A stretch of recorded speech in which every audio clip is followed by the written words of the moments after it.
Hi again, everyone, and welcome to another episode of Alumni Chats, a weekly podcast featuring alumni from the Department of Broadcasting and Journalism here at Western Illinois University. My name is Buzz Hoon. I'm the host of the podcast. I'm also the interim dean for the College of Fine Arts and Communication. Today, I have the pleasure of speaking with an old friend, Chad Douglas, from the class of 1997. Did I get that right? Yeah. 1997, December of 97. So, wow. I don't know how to take the old friend part there, though. Well, Buzz, but I've known you for a long time, and I just think that it doesn't seem. I mean, I blinked, and you were an undergrad. Now you're a person with a family, and first of all, thanks for being on the podcast. I've kind of blown the intro here, but I wanted to say thank you for being on the podcast. And won't you tell everybody what's going on in your life? Then we'll backtrack everything. All right. Sounds good. I'm delighted to be part of this podcast, Buzz. So thanks so much for reaching out. So I've been married it'll be 18 years in October. We've got a couple of kiddos, a little boy and a little girl. So we'll talk about them a little bit later. I am currently the donor relations coordinator for the Salvation Army of the Quincy, Hannibal area. This after serving 22 years as a broadcast person, I guess. So I ended up as morning anchor and managing editor, but I started as a videographer and literally did every job in the newsroom. That is, I just recently talked to Tegan and interviewed her, and it's interesting how you get your foot into the doorway, and we'll talk all about that. But I like to go even farther back than that.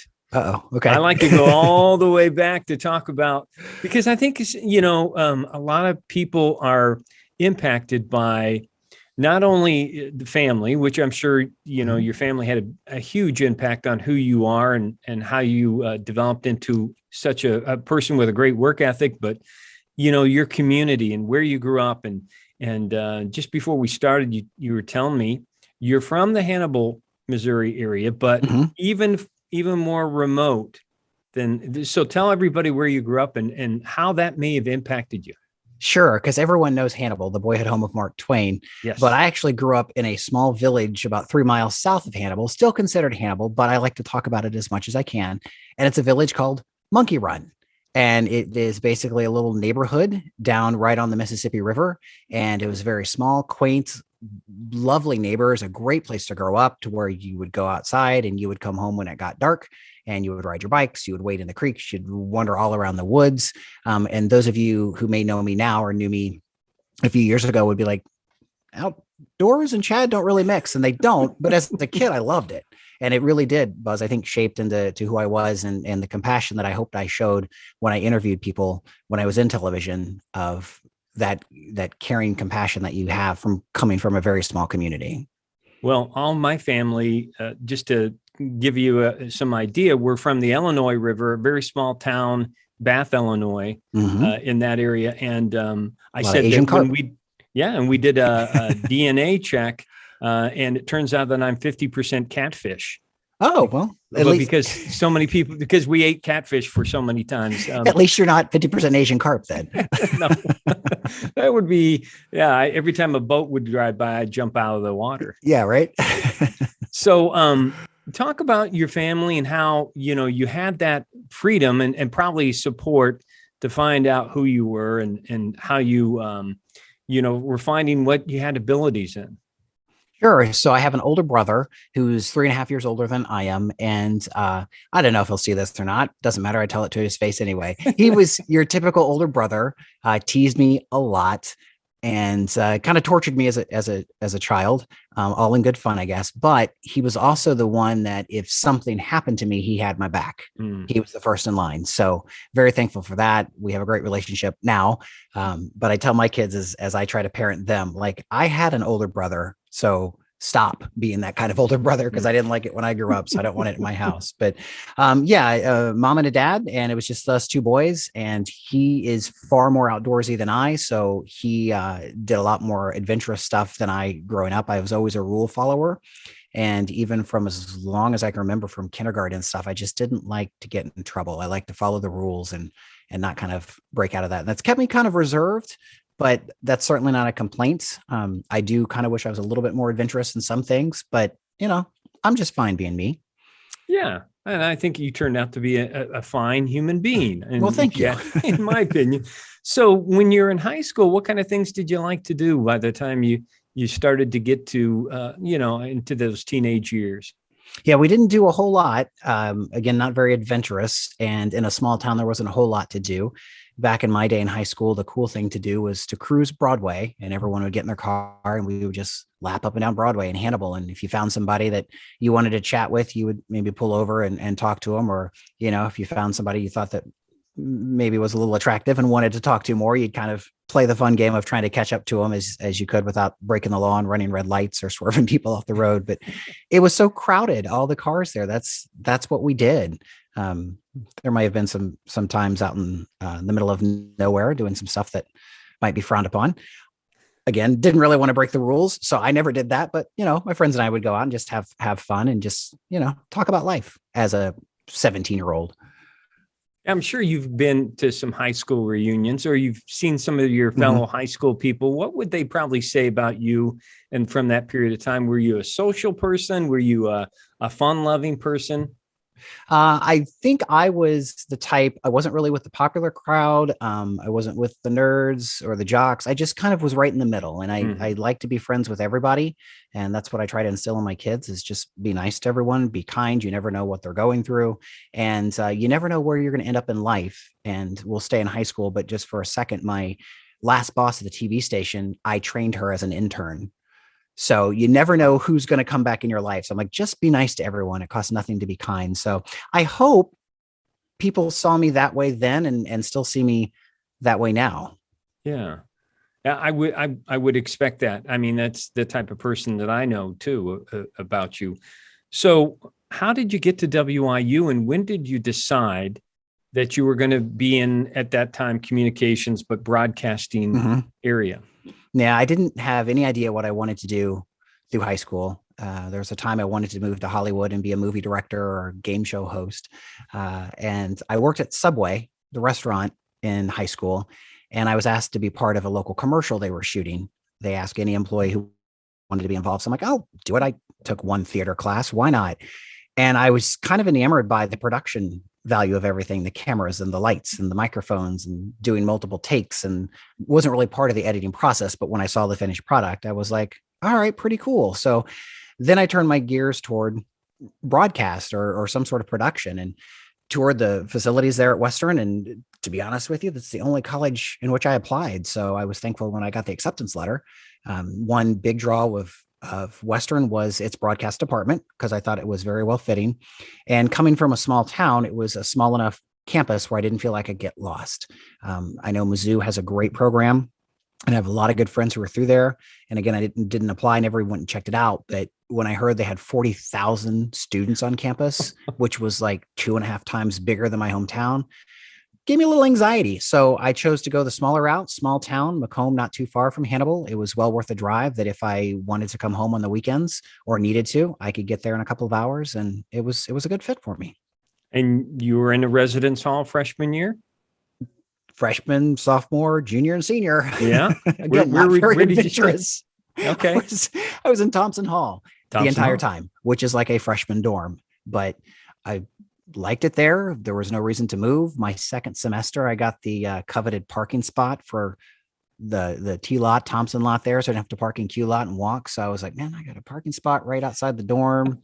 Made some friends within the dorm that were the same way. And I guess looking back, we could have, moved off campus and gotten an apartment together or something. But it was dorm life. It was college. So that's what we did. That doesn't sound like you. I mean, that sounds like, again, this fits into the mold of, I'm okay. I found my spot. I'm going to be right here, folks. Yep. Don't like to take chances. Yeah. So one of the things that you mentioned you got involved with early on was WHEN. Yeah. Some of my fondest memories. Is it still around?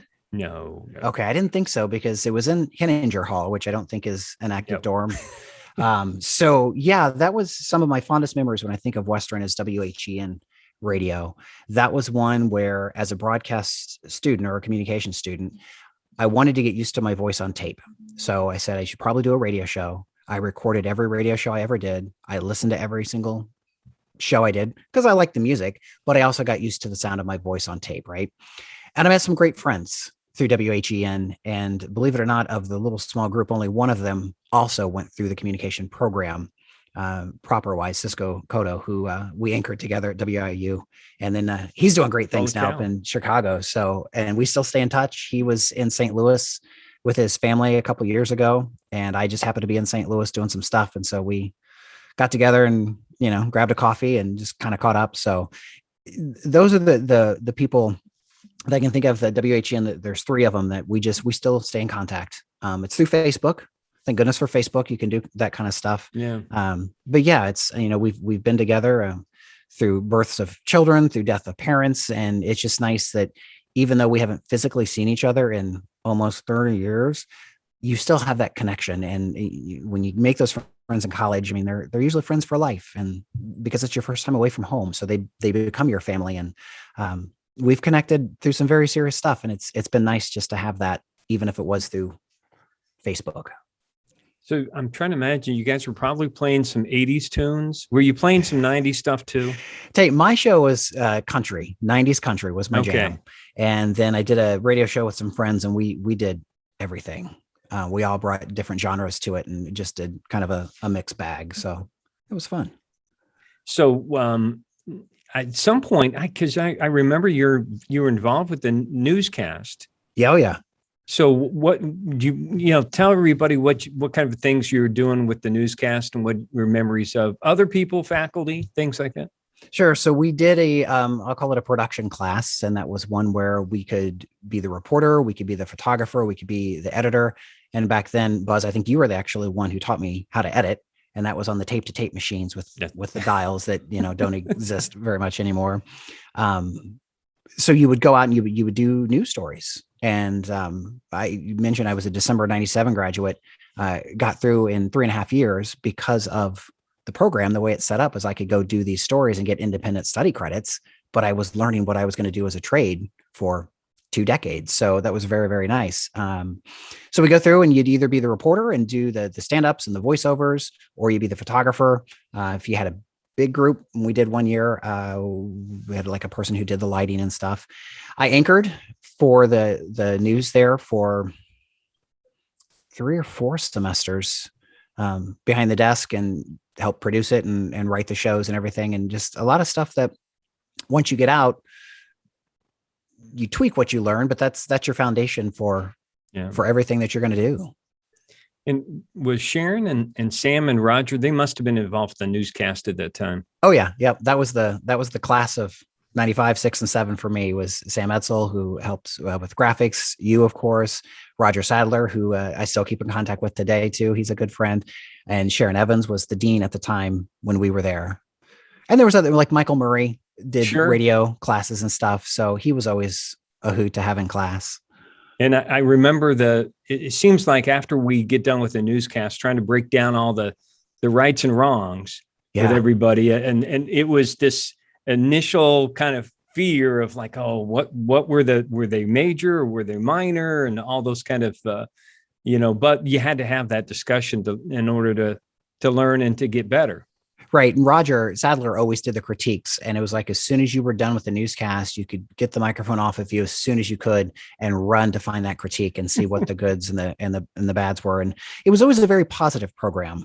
Everyone made mistakes. Everyone still makes mistakes in their job, but it was always very good constructive criticism and good conversations with staff to say, okay, you did this, now try this. And I remember Roger told me at one point, his wife said, I reminded her of Stone Phillips, who used to anchor Dateline. Yeah. And what a compliment. So then I started watching Stone Phillips and got some of his traits and stuff and just kind of studied him. And I started studying other anchors just to kind of develop my own style. So I wasn't, oh, that's the Stone Phillips kid, but still what a great person to be compared to. Harry Smith was one of those that, classic. I loved his anchor style because he was so calm. No matter what. And it's like, if in a situation where it's crazy and hectic, if you wanted someone calmly to deliver the news, it's Harry Smith. I actually got a chance to meet him 3 different times through my career, and he's a fascinating individual. Very, very smart. I almost felt really dumb talking to him, just having conversations, because he was so intelligent. I was like, You're smart. But such a nice, genuine man. And but it was nice to see that on such a big level like that. Gee. Well, before we leave the Macomb experience, anything else you remember? I know it's been 25 years, but what other things do you remember from being here as a student? Let me see. At the time, I don't know why this popped into my head, but the cafeteria at Thompson Hall was on the top floor, Yeah. the 18th floor. Now I think it's on the bottom. It looks completely different, Thompson Hall anyway. Yeah. And I know the campus was a lot more crowded then. It's like you would leave class and it was just wall to wall people. And I know enrollments declined quite a bit over the years, but last I heard, starting to go up again. So that's always a good thing. So yeah, I mean, it was just an overall good thing. I remember my first weekend there being homesick, and I would walk to the end of Thompson Hall and I would look west, which is where Hannibal was from Macomb. And I would see two water towers. And if you've ever been to Hannibal, there's two water towers that you would see. And I would, just in my heart be like, all right, I can see Hannibal from here. It was Colchester. Come to find out, you would just see the two water towers, but it was nice just to be there. And then you start making friends. Cause when I went, I didn't know anybody on campus. Mm-hmm. I roomed with somebody who I'd never met and met one of my good friends through him. He and my friend Tom went to high school together. So he hooked me up with Tom and we hung up and still keep up with Tom to this day. And so it's just a good time. Yeah. And I hope you will remember that feeling when your own kids leave and go off, because that was hard for me to be in that situation and not think, okay, well, I remember what it was like early on, but you find your way, you find people to hang out with and they become friends for the rest of your life. And that's, that helps get you set off in the right direction. So I'm glad that you stuck with us. And same. And that's one, I'm not really a quitter. So even if I would have been horrible, because maybe I'm in the minority, I don't think I am, but when you start, like, I wanted to go home. I didn't want to stay there, but I stuck it out. Mm-hmm. And I'm glad I did. And you mentioned people, my wife is a twin. And so she and her sister went to school together, roomed together. And so I always throw that at her too and be like, I had to make friends, man. I didn't know a soul on this campus. At least you went and you had, your identical twin sister there to kind of comfort you and stuff. So yeah, I don't like to think about my kids moving out to college just yet, but I know it's coming sooner than I'd like to think about. Yeah. Yeah. Well, just have that memory and I'll talk you through it. How's that? Okay. Thank you, Buzz. So when you leave, now, did you do an internship at KHQA or how did you get that first job? So I interned in Providence, Rhode Island. And it was a market 47 at the time. Rhode Island. I have a cousin who lives out east and his wife worked there at the time in sales. So I like to think I got the internship based on my credentials, but I did have a little person on the inside. And then my summer before senior year at Western, Sharon called me and said that KHQA was looking for a videographer to shoot sports on Friday nights. I don't know squat about sports, but I knew my way around a camera. So I volunteered, went down and did a quick little interview and got the little internship. Of course, it didn't pay. It was just for free. But I talked to Chris Stewart, the sports director, and I was like, what do I need to do? And I told him, I said, I don't really follow football or anything. He goes, can you follow a ball with a camera? I said, yeah, that's all you got to do, Chad. So that's what I did. And then when I graduated, I applied to KHQA and WGEM, both Quincy stations, just like Western. Those were the only two I applied. I heard back within a couple of days from KHQA that they had a videography opening. Since I'd done some video work for them in the past, they're familiar with my work. Never really had a technical job interview with them. Came down and the news director said, this is basically the job we have if you want it. I said, okay, let's go. And that's that. And you went right to work. Yeah. And you think about how stupid that was to apply to two stations and just go, I'll get one of them. I mean, you talk about advice for kids or for students now, it's like apply. Yeah. So I consider myself very lucky that that's where I wanted to go, was the hometown station, and was able to get a call and a job. So was it, because I when I talked to Tegan about this, I said, wasn't it at all intimidating to think about working in a community that you were familiar with?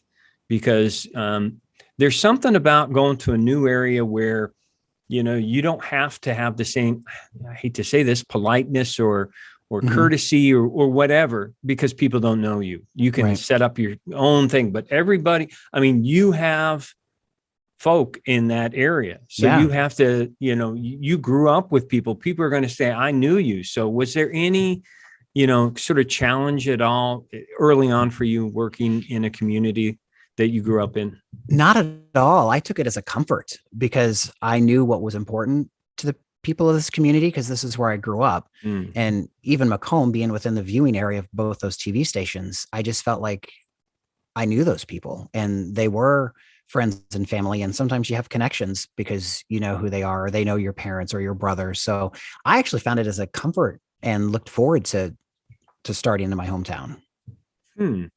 So when did you get an opportunity to begin reporting, to have opportunities for being on air and things like that? Small market TV, things move quickly. I started in January of 1998 as a videographer. I think one of KHQA's first. I think they had some before, but as far as a full-time videographer. And by May of that year, I was doing live shots and reporting. They would let me pick up some VOSOTs or VOBs, we called them back then, and do that with the camera work, do the editing. And then they gave me a shot reporting, and I looked like I was 10 years old, but that was the thing. In fact, my news director, I'd asked her about anchoring. She's like, you look young. And I'm like, I'm 22. I am young. I'm going to look young, but had a baby face. So. And see, now 25 years later, it's still a good thing to look young. Okay. There's more gray hair, but whatever. It can't last forever. I know. So, but at some point in time, there must have been a realization. I mean, because it's really easy to say, I'm doing okay here. I don't want to grow, or I don't want to challenge myself. And, every little step that you're taking here is a new growth period, isn't, like, for instance, at some point in time when you become an anchor, I mean, that's a huge challenge.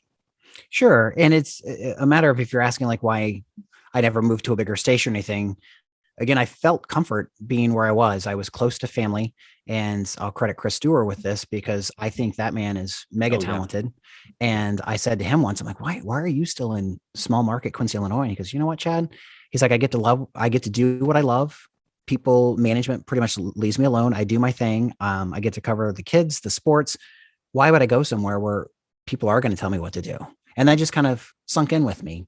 And, another former co-worker I worked with was a meteorologist, Landon Mitchell. Like, he might have been a Western grad. He was. And he said kind of the same thing, even though he was younger than I, said, even if you're in a small market and people look at bigger markets and everything, he's like, the people who live here still need good quality news. And if we can give it to them, then why go? So I was like, I was satisfied with what I was doing.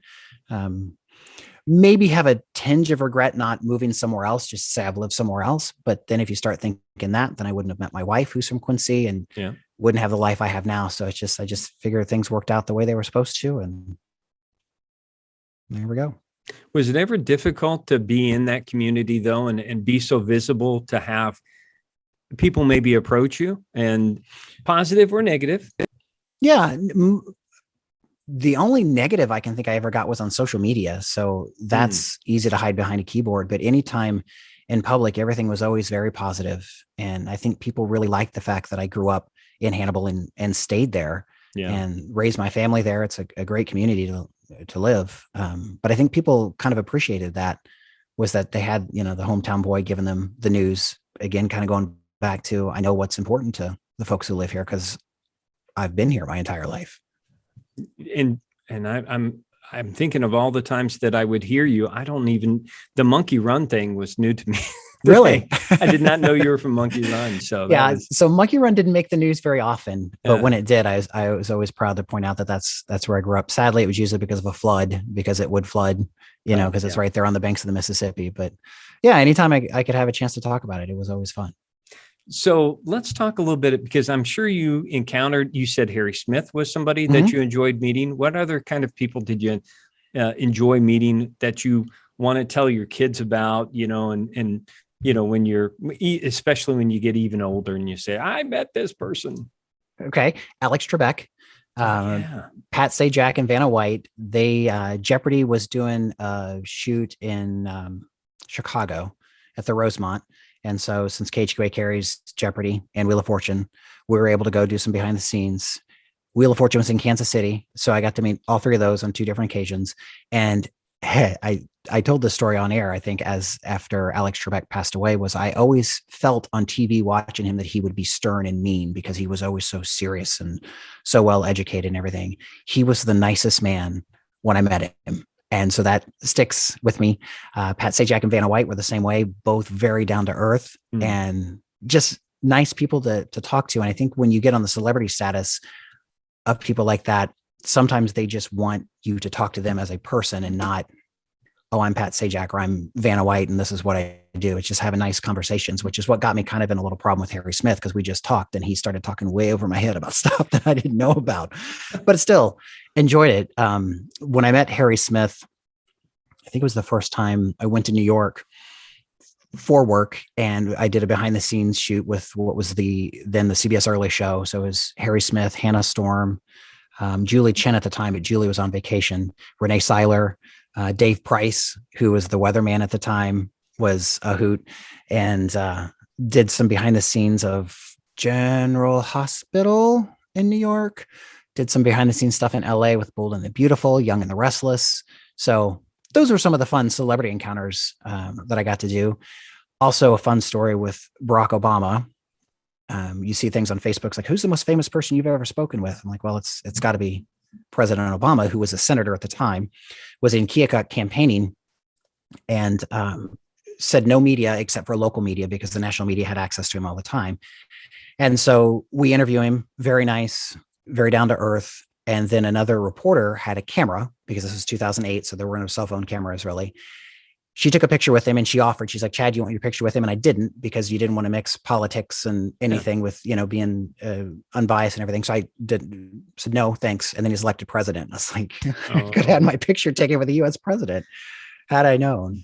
Yeah. Because you don't want to be a fanboy, but right. Yeah. But at that time, that's something you definitely, your kids would appreciate to have as part of family history. Dad met President Obama. Yeah, right. And I had another run-in with him in the flood of 2009. I don't remember. He was in Quincy sandbagging, and he was there for a photo op, putting sand in the sandbags. And his handlers told us, like, no questions. This is strictly a video opportunity. And somebody down the line yelled a question to him. And it was something like, oh, how do you like doing this on such a hot day? And he responded. And so I'm like, well, if he's going to do it, then I'm going to throw out a question. And my question was something of like, what words of advice or encouragement would you have to folks who have to deal with this day in and day out? And so he gave a nice answer. And that's the soundbite that CNN picked up on, and CBS and NBC. So when you watch the news, he was commenting to my question. So it was like a nice little, never heard me in it, but it's my one little story of fame of like, hey, I got the president to say something. He, that was me that said candidate. That was me. Yeah, exactly. Yeah. He was talking to me. That's awesome. A question I was thinking about asking was, about how social media impacted not only you, but just in general, the responsibilities of any journalist that's working in news today. There's an expectation of you. And so how did you adapt to it? Were you resistant? I was not. I was ready to go hands on deck for everything. I was the first to bring Twitter to KHQA. Okay. Told my boss, I'm like, let me try it and see what it's all about. And then Twitter, in my opinion, became one of the best social mediums for broadcast, for news, because you could get news out quickly. And in a breaking news situation, it's easy to tweet 140 characters, and then you can just follow the hashtags or whatever to kind of get the updates as you go along. Social media as a whole was a huge game changer, because when I started, it was you watched the news at 6 o'clock and 10 o'clock and you got your news for the day and went on about your way. Well, then with the advent of the internet seeping into broadcast and then social media, it was that instantaneous thing with phones being with you all the time. Getting the news out became very important. But our management always stressed, be right before you're first. Mm-hmm. Make sure you have the correct information before you send it out, because mistakes happen, and we had that happen where the wrong guilty verdict came in or whatever, and it was tweeted out, and you've got to redact it, but it's still, or retract it, but it's still there somewhere. So the other thing that changed was, as I mentioned too, about negative comments of people interacting with you, both good and bad, because they could tweet you a story idea or get into your DMs and give you a story idea or something, but then they could also be mean to you. So it was a weird thing of how to deal with that, because you want to defend yourself, but then you're also like, well, then I'm stooping to their level if I'm calling them names. But by and large, I think it's a good thing. The thing now, again, it's fun. I can give my opinion because I'm not in broadcast anymore, but people read on Facebook what they want to read, and they take it as truth. And gosh, that hurts so hard, because for those of us that were in journalism or who still are in journalism and know the work that it takes to get the news out there, and the whole term fake news just, I don't like at all. Not to say that it doesn't exist, but it's like, there's still that element of journalism and that First Amendment right of a free press. Right. And with what's going on now in Ukraine and Russia, it's state media run. So the news you're getting is what the government wants you to hear. We still have a free press here, and people don't appreciate that near enough. I mean, it's the First Amendment. It goes right along with free speech and all that. So it's very important to trust the media. Got to find your right sources. Right. That's why I say, don't read on Facebook and be like, well, I read it on Facebook, so it's got to be true. But I totally agree. The idea that, for somebody to say fake news, as somebody that used to work in news, that would have definitely been an insult to my existence, because, everything that you do, you take such careful, you try to be very careful about what you're putting out there. And that just seems to be such a hurtful thing to say to somebody else, oh, fake news. Right. And not to say that there's not news organizations that have an agenda. That's why I say you've got to pick your right sources. But, there was stuff that I reported on that I didn't agree with, but it was still the news. It was the facts. So I had to give it to you as facts. I wasn't going to tell you how I felt about it. I hope you don't care how I felt about it. That's not my job. That's right. So you put it out there, and I just hate what's happened to what people think of the media these days. I just think it's really sad. You mentioned that you felt like you found your niche of sort of how you could succeed in telling somebody's story. Can you explain that? Yeah, absolutely. And that's one thing to this day. It'll be next month in April will be my 2-year anniversary, I guess, of leaving the business. And so people still ask, like, do I miss it? And the one thing I do miss, two things. One is the creativity of editing and telling the story and using natural sound and getting good videography to tell the story, but it's telling people stories. And I'm so thankful I had a platform that I could do that. And once I discovered, it was unfortunately fairly late in my career that I discovered this topic of taboo subjects people don't like to talk about, but should have. And the first one I did was a series on infertility. And you start seeing how not popular it is, but how common it is with couples who can't conceive. And so I do that story, and I got a good reaction. And then I did one on miscarriage and infant mortality. And people don't like to talk about this, but again, it's so common that people should talk about it and somewhat normalize it in vocabulary. And then I did 2 very long series on kids with cancer, and found out that funding in this country, for every $1 you send to the National Institute of Cancer, less than 4 cents goes to fund pediatric cancer research. So these babies are getting the same amounts of poison in their bodies that the adults are getting. And it's just making them sick. And it's just like, why can't we fund them more and figure out what's doing this? Because if you save the kids' lives, they're going to grow up to be productive adults. And not to say that I'm saying to be anti-cancer treatment for adults too. That's important too. But it's like, they've got so much life ahead of them that we should be funding them a little bit more, so we can find some cures for diseases. And they've grown a long, long way in cancer treatment for kids. But that was a big one. Probably the one I'm most proud of was a series I did on suicide prevention.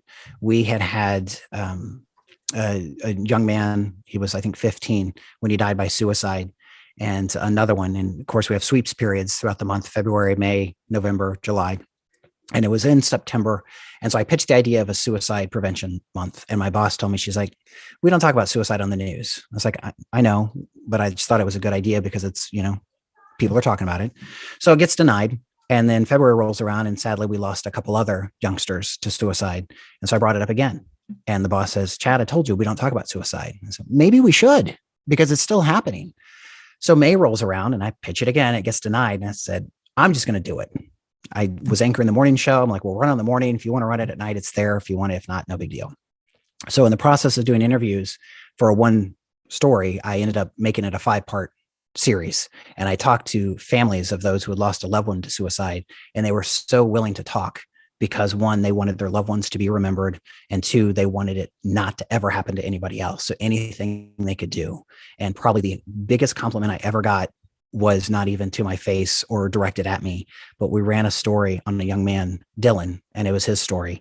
And it got back to me that someone was contemplating suicide and watched Dylan's story and changed their mind and got help. And I'm like, that's what it was all about to me, was helping people. The last series I did was a small one on childhood anxiety, which my son has anxiety. So that was kind of the spawn of it. And I found a family that gave us a great interview and did that. It was well received. And then after I left the news business, I just felt that hole of, I don't have a platform anymore. So I've since started a podcast of my own on childhood anxiety. I have a friend who is a childhood behavioral therapist. And so I approached her about the idea. She loved it. And so we have it now. Not so shameless plug. It's called Scramble, the Children's Mental Health Podcast, and it can be found wherever you download your podcasts, but it's all very much focused on children's mental health. And right now we're focusing on anxiety. We have plans to do other things of trauma and depression, and they all kind of go together anyway. So if you know somebody who could benefit from it, check it out. That is so awesome, because that just shows you how, you can try to keep your personal life and your professional life separated, and those are two different worlds. And you were starting to see those intersect, and you, even in this particular case, you bring in a different medium to communicate, to keep that, because that's important to you, personal value. And I definitely applaud that. That's so great. I'm so glad you're doing it. Yeah. Thank you. And same here. It's just one of those where people don't talk about it. And I have learned through my son so much, and also through his therapist, and then my friends, and the podcast of just, it's like, gosh, I saw on the news just this morning of a gentleman, and I be very careful because it was just a news report in Indiana, who physically slapped a child because he was wearing a hoodie. Again, that's one side of things, but that was the news report. But to some kids, a hoodie is a place to hide because they're anxious or maybe a little depressed. And that's just a way to kind of close off the world. It's not necessarily a bad thing. It doesn't show that they're defiant or anything. Sometimes maybe it does, it all goes back and forth, but it's also like, that's a communication. This is a cry for help. I'm anxious, or I'm sad. I need something, but it's a physical sign. And so it's kind of tearing down that barrier and making more people aware that it's so common. And it's just every behavior of a child, even the bad behavior, it's a communication. It's a possible cry for help. And so if you step in and use the words correctly, or get them directed to where they need to be, you could potentially save a life. Well, keep on doing what you're doing with that, man, because that is, again, so important.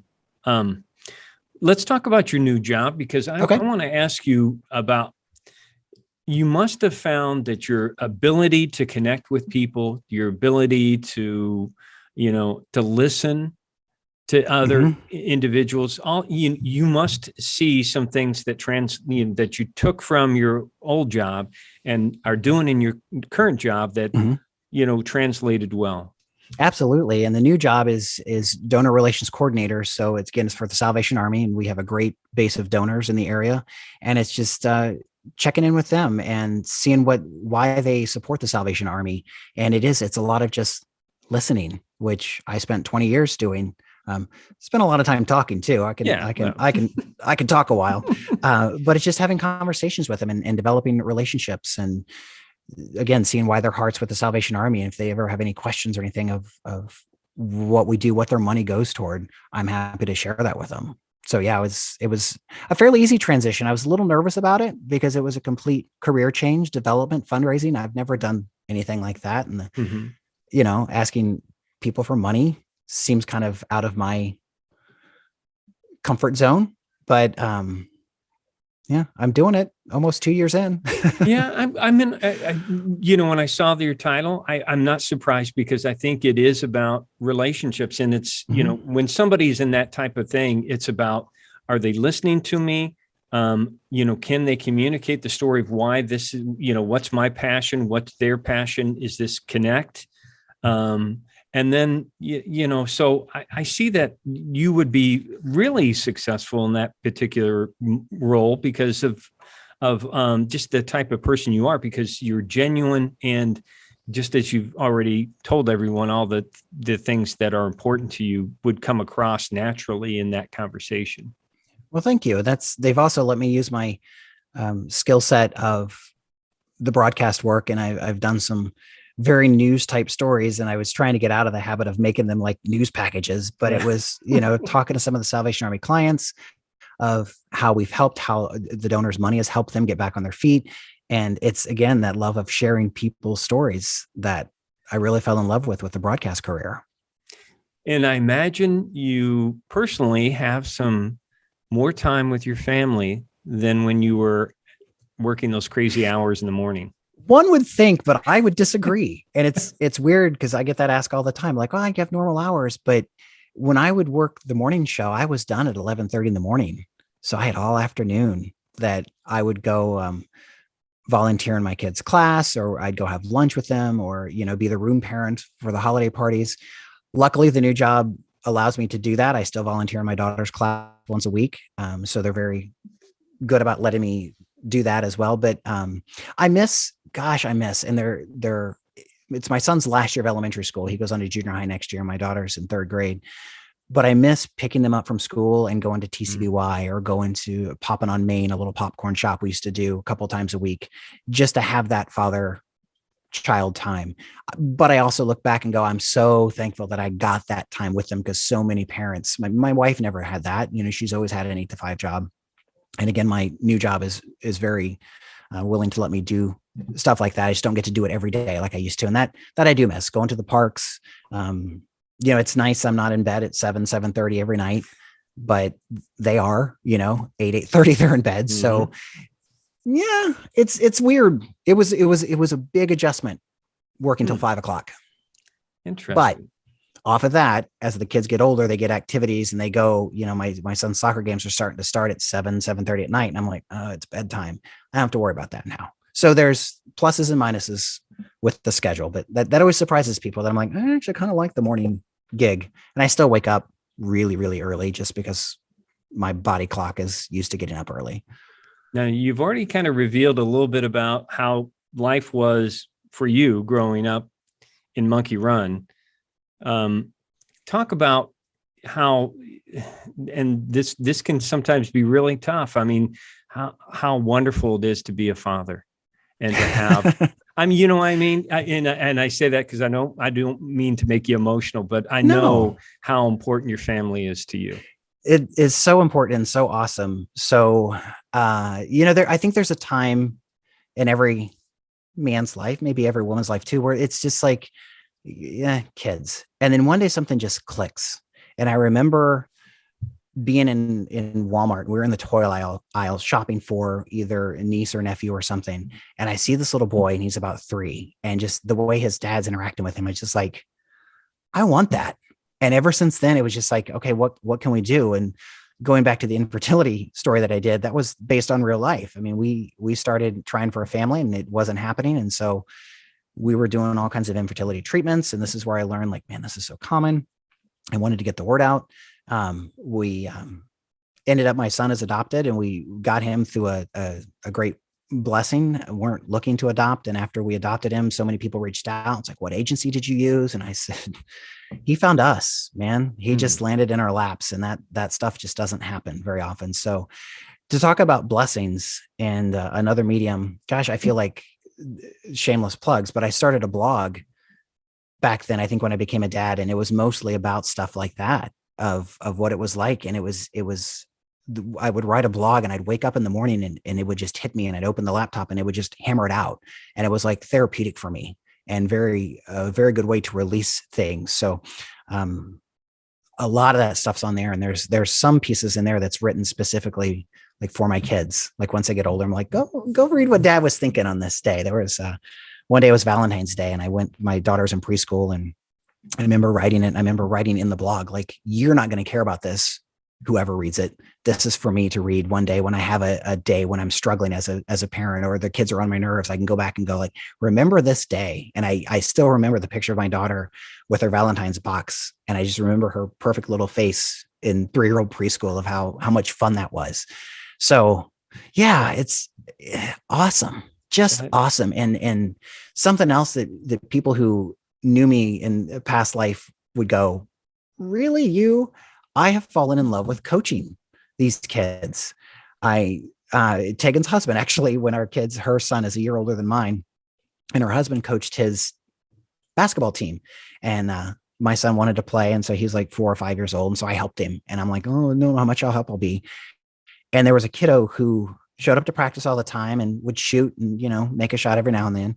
He made a shot in his first game, or the first time he made a shot in his game. And I seriously turned and wiped a tear from my eye, because I'm like, he was so proud of himself. And I was like, I helped in some way doing that. And I just fell in love with it. So anytime my son's kind of outgrown dad as a coach, but my daughter still loves it. And we have our last basketball game tomorrow, and it's tearing my heart out, because you just fall in love with these kids for that reason. You see them grow in a sport that they maybe have never played before. And you see them form friendships, and you see how proud they are of themselves when they make a basket or score a goal.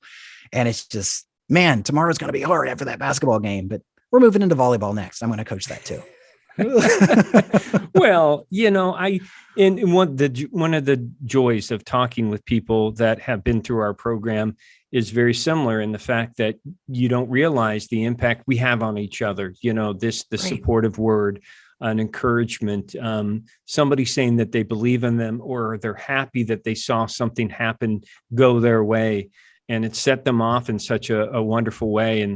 And so I'm glad that you're having that experience. Yeah, it's great. I mean, it's hard to put into words for someone who spent 22 years talking, but people wrote my scripts for me and I read from a teleprompter. But and kind of going back to the adoption and the infertility, like, we struggled to get children. I mean, and we are beyond blessed at what we have. And just to look at them every day. And I remember when my son was 3 weeks old, I read a book to him. It's at nighttime, and the book is called Let Me Love You Longer. If you want a good cry, go check it out. And so I'm reading it to him because someone gave it to us as a gift. And it's all about parents focus so much on their first steps and their first words and the first time they roll over and the first time they go to school. No one ever goes, when's the last time they do something? And wow, it ends with them going off to college. And I'm sitting there, tears streaming down my face. He's 3 weeks old. My wife walks in. She's like, what's the matter? It's like, this book's the devil. It's just happening so fast. And she's like, he's 3 weeks old. I'm like, I know, but it's coming. And it has. We had a fun picture we took when he was maybe 15 months old of him on my shoulders. And it was a great picture. And just this last fall, it shows up on my Facebook memory that it was there. So he's 11. This is pretty much the last time he's been on dad's shoulders, I can tell you, but we went and recreated that picture. And it was so much fun to be 10 years apart, to seeing just how, his legs are hanging all down on me. And it's just so much fun. So much fun. Well, and also somewhat aggravating. Yeah. Well, I will say that, my daughter got married last spring, and during the rehearsal dinner, she said, we're walking, practicing the stroll down the aisle. And she turned to me and she said, Dad, am I going too fast? Do I need to slow down? Now, she meant walking. Right. But me, I saw it as I just met her and I lost it. Yeah. Just lost it. So I understand that, that feeling of, and I know you're enjoying it. Yeah. Well, you'll get the daddy-daughter connection too, because my daughter's a daddy's girl. And I sit there and I think about that day and I'm like, oh, good gravy. That's going to be rough. Well, she's got a good role model for somebody that's important. I appreciate that, Buzz. So our last thing we always like to do, and I this has been such an enjoyable talk, Chad. Uh-huh. What kind of recommendations do you have for a young person like yourself that's trying to find where they are in life? Mhm. The first thing I want to offer any person who's going into journalism is remember you're reporting about people. It's very easy to forget that and to cover a fire or a car crash or a murder and to be competitive and to get the story right and to get it out and beat the competition. That's all exciting stuff. But at the end of the day, those are people that are affected by what you're doing.